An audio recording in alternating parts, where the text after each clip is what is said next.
Olá, estamos de volta com o canal AFENG no 7º encontro do Fisco Estadual Mineiro. Ao nosso lado, falando sobre a reforma tributária necessária, estamos com Antônio Bernardes, Lucas Spechit e também com o Marco Túlio Silva, auditores fiscais. Engraçado, uma vez eu fui entrevistar um tributarista e ele disse que todo tributarista tem uma reforma tributária de estimação. Mas eu não fiz uma grande pergunta e eu sei que vocês vão me responder. Qual é a reforma tributária necessária, que vocês defenderam muito bem durante a palestra de vocês? Por favor. Olha, eu acho que o país precisa de uma reforma tributária que seja capaz de fazer com que o Estado tenha os recursos necessários para cumprir o papel dele perante a sociedade. Isso em primeiro lugar. O atual sistema passa por uma enorme crise de suficiência, ele não consegue gerar os recursos e isso paralisa a ação do Estado com grandes repercussões sobre a sociedade. Para gerar mais recursos para que o Estado possa funcionar e o país possa então retomar o crescimento, o desenvolvimento, é preciso mudar o perfil da carga tributária brasileira, que por um conjunto de características, por tributar muito o consumo e não a renda e nem o patrimônio, num país onde a concentração de riqueza é maior do que a de renda, e por ser uma tributação indireta e também por tributar principalmente a pessoa jurídica. Ele é um sistema tributário que tira a carga tributária de uma base que não tem capacidade de contribuir, é como tirar leite de pedra. E aí ele se torna irracional do ponto de vista econômico, desestimulando a produção, o consumo encarecendo, e de outro lado ele é uma espécie de Robin Hood aos avessos. Ele tributa os pobres, tira dos pobres, para depois doar para os ricos. Então, a mudança do sistema tributário se impõe principalmente por isso. O que nenhuma das propostas em voga aí pelo governo mexe. Então, são propostas, inclusive, que agravam esses problemas em vez de resolver. Proposta necessária é uma proposta mais cidadã, mais justa, que onere menos o consumo? Eu diria, inclusive, que talvez se tenha que fazer uma pergunta antes, né? Porque a reforma tributária ou o sistema, o modelo tributário, ele não é um fim em si. Ele visa atender a necessidade de um modelo de sociedade, de um modelo de Estado, de um pacto social que foi criado. Então, dado esse pacto social, que inclusive já consta da nossa Constituição, a gente tem que ter um sistema que atenda a essa necessidade. Então, essa pergunta anterior, ela encontra a resposta na reforma tributária, e essa reforma tributária, ela passa pelo aspecto da solidariedade. E o aspecto da solidariedade, ele tem que estar dirigido àquela camada da sociedade que tem um maior poder aquisitivo, um maior patrimônio, para que no conjunto da sociedade o tributo de cada um faça com que a sociedade funcione de forma mais harmônica.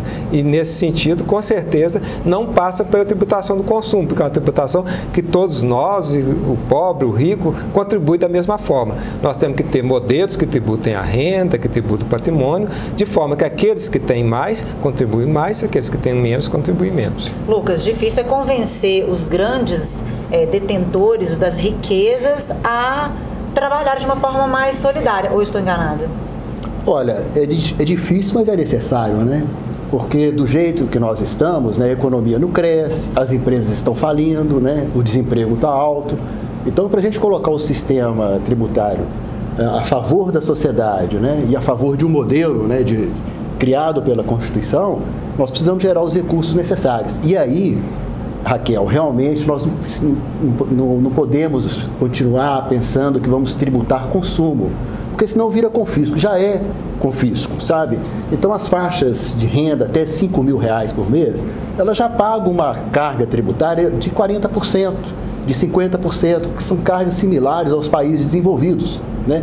Então nós precisamos chegar lá, nos países desenvolvidos, com uma carga de 40%, mas tributando o patrimônio e a renda daqueles que pagam muito pouco, pagam 16%, 14%, que são as menores cargas do mundo, né?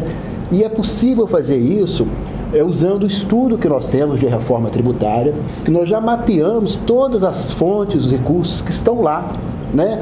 Então, por exemplo, se nós tributarmos juros e dividendos, se a gente fizer a extinção do juro sobre o capital próprio, Enfim, são medidas, fazer a tributação sobre a remessa de lucro ao exterior, são mecanismos, e também o patrimônio, né? Tributar também devidamente o ITCD, que as alíquotas são muito baixas, sequer chegamos à alíquota que poderíamos chegar de 8%, né? Que é a alíquota permitida. Então, esse conjunto de medidas, né, chegaria assim a gente a fazer 2 ou 3 reformas da Previdência. É possível a gente arrecadar 300 bilhões com a reforma tributária, 400 bilhões com a reforma tributária por ano, sendo que as previsões que existem da reforma da Previdência é, no máximo, se economizar aí 100 bilhões por ano, e etc. E então, a gente o sabe que a impacto reforma tributária é muito grande. Ela é primeira, ela deveria vir antes da reforma da Previdência. Deixa eu te falar, sim, é que esse conjunto, reforma trabalhista, da Previdência, sim, e o que eles pretendem, que eles chamam erradamente de reforma tributária, fazem parte do mesmo pacote, sim, que é o pacote de desenhar um país que, na divisão internacional de trabalho, ele se limita a ser uma espécie de neocolônia. É um mero fornecedor de matéria-prima, de energia, é produtor de commodities. E aí, como você não é... Você abre a mão de ser nação soberana, desenvolvida e tal. Mas tem um aspecto, completando o que os dois falaram, é que também esse sistema, ele concentra, ele veio da ditadura militar, né? Ele concentra o poder de tributar e a arrecadação na União. Então, os estados e municípios, que são as unidades administrativas mais próximas da população e que assumem muitas das responsabilidades que o Estado tem com o bem-estar social da população, não recebem nada da carga. Então, o novo sistema tributário tem que propor uma revolução nisso. Quer dizer, menos recursos para a União, ou não é isso, é mais recursos para os municípios e mais recursos para os estados para que eles possam cumprir o papel deles mais próximo da população. Muito bem. Então, você gostou dessa informação, dessa reforma tributária necessária? Pois é, isso é só um pouquinho do que está vindo por aí. Continue conosco no canal da FENG, você vai encontrar muito mais informação. Até já!